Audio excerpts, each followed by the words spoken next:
Kadalasan kasi flowers yung binibigay para sweet, gano'n. Siyempre, rose. Kasi yun ang gustong-gusto ng mga babae. Flower. Tsaka, ngayon ko siya ng date. Tama!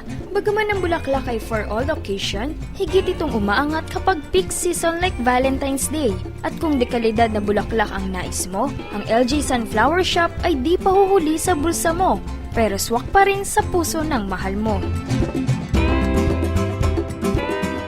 Ano nga pa mo to eh, sa pula nga to eh. Kumbaga sa ani, mana lang. Mga rose.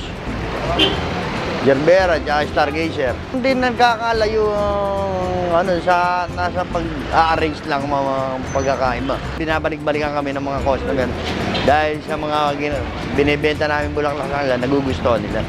Ang gagawin ko ay isang bouquet. Ito ang mga kanyang gamit. Roses, baby's breath or aster, wire, ribbon, sinamay, tsaka yung pambalot.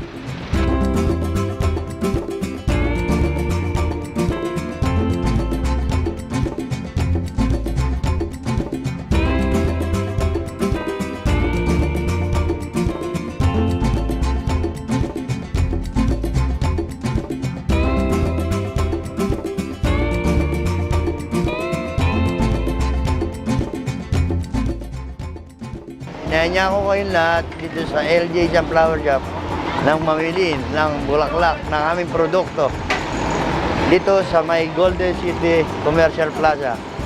Ang telephone number namin ay 896-0181.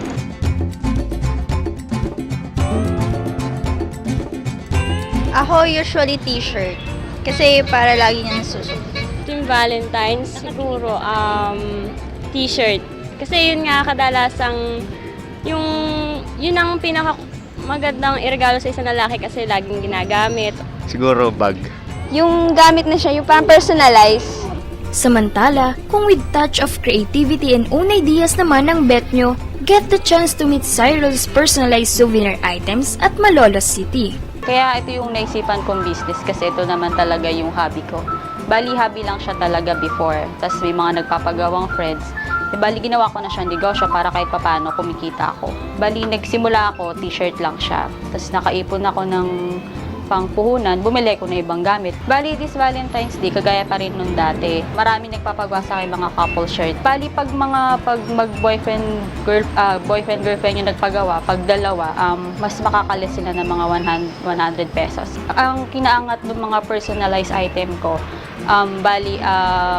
bawa ikaw yung nagpagawa. Papakita ko muna sa yung layout. Pag nagustuhan mo yung layout, pwede ko na siyang i-transfer sa mug or sa t-shirt. Hanggat hindi tayo nagkakasundo doon sa design, pwede mong pa-edit sa akin. Ang maraming nagpapagawa sa akin yung ganito, yung picture nila ng mag-boyfriend. Bali, ang babayaran lang nila sa akin yung layout na 150 pesos. Tapos kahit sila na yung magpa-frame.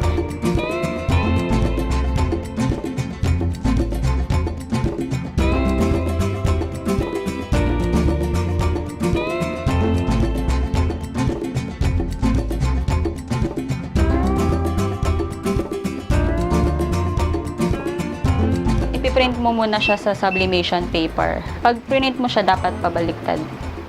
Kasi pag dumikit siya, dun na makikita yung talagang image niya. Bali, ilalagay mo siya, tape mo siya para ma-secure. Tapos ipapasok mo na rito sa machine. Kailangan yung machine 330 degrees siya. Tapos yung time niya, 90 seconds. Tapos di ba tumutunog siyang ganun? Ibig sabihin, ready na siya.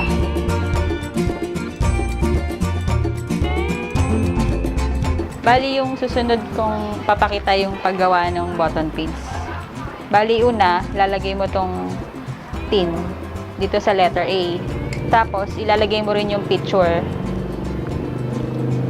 Tsaka yung acetate. Tapos, gaganyan mo siya. Ipe-press mo siya.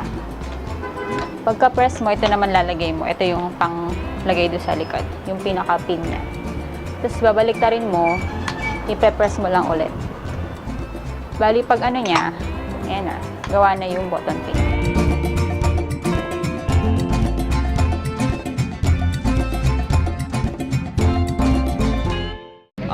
Letter po.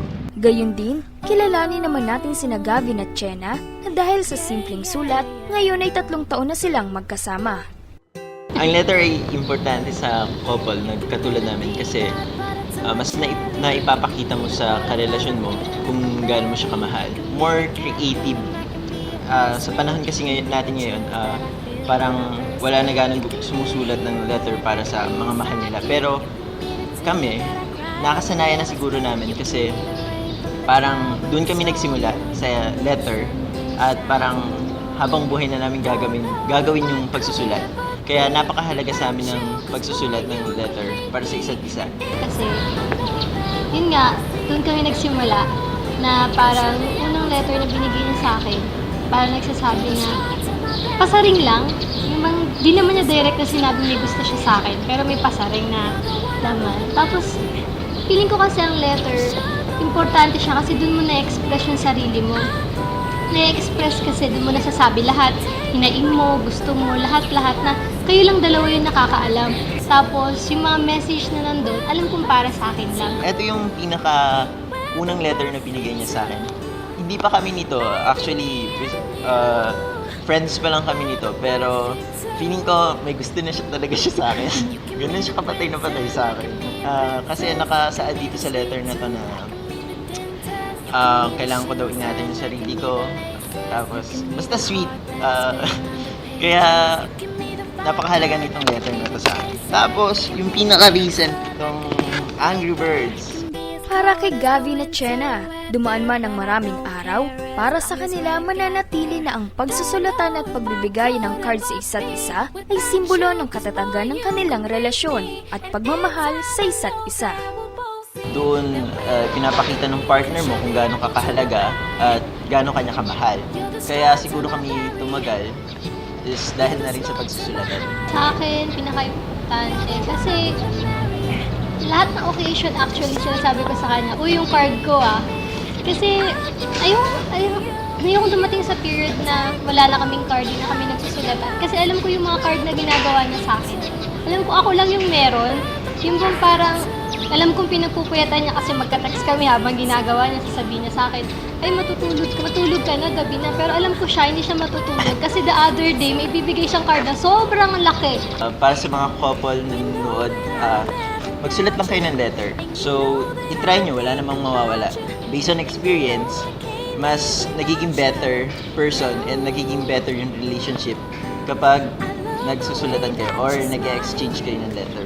Sa mga lalaki dyan, why not try yung mga bagong paraan para ipakita na mahal mo yung girl mo o yung girlfriend mo? Parang mas maganda na ipakita mo na mahal mo yung isang tao kapag yung card na ginawa mo, pinagpuyatan mo, tsaka pinaghirapan mo. At syempre, ang top-notcher sa gift list ay ang pagmamahal.